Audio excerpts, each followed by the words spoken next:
everyone, welcome to the show. I'm Amy. And I'm Sarah, and today we're going to be discussing The One with the Kiss Cam by Cindy Steele. The first few minutes, we're going to do a brief review of the story without any spoilers. Then we are going to shift into a deeper book discussion. It's going to include lots of spoilers, but don't worry, as always, we're going to let you know before we do shift into that deeper book discussion. Yeah, Amy, go ahead and tell us what this story is all about.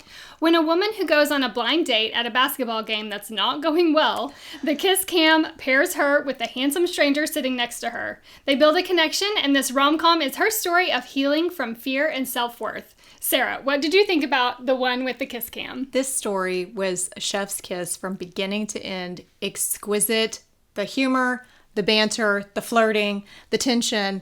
There's some serious components to it. It's so good. I cannot gush about the story enough. I love it. What did you think? This was the cutest story. It's the best. And Sarah, I had the dorkiest grin on my face, literally from the very first chapter until the very end.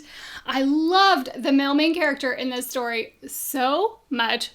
Loved him. He gave me all the swoon-worthy feels.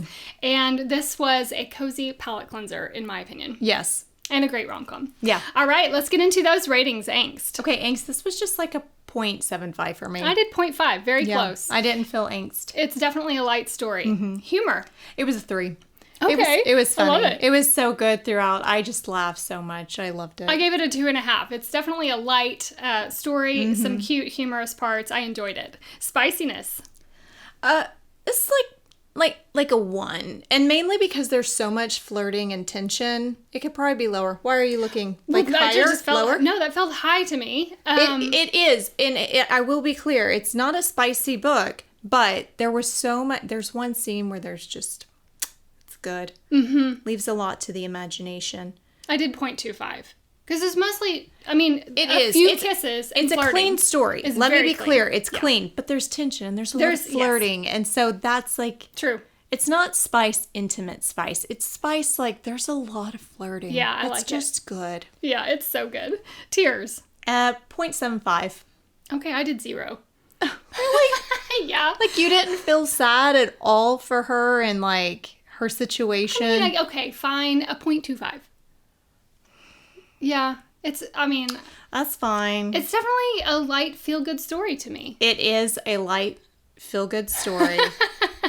We'll just agree to disagree. All right, overall. Okay, overall, this was a 5 for me.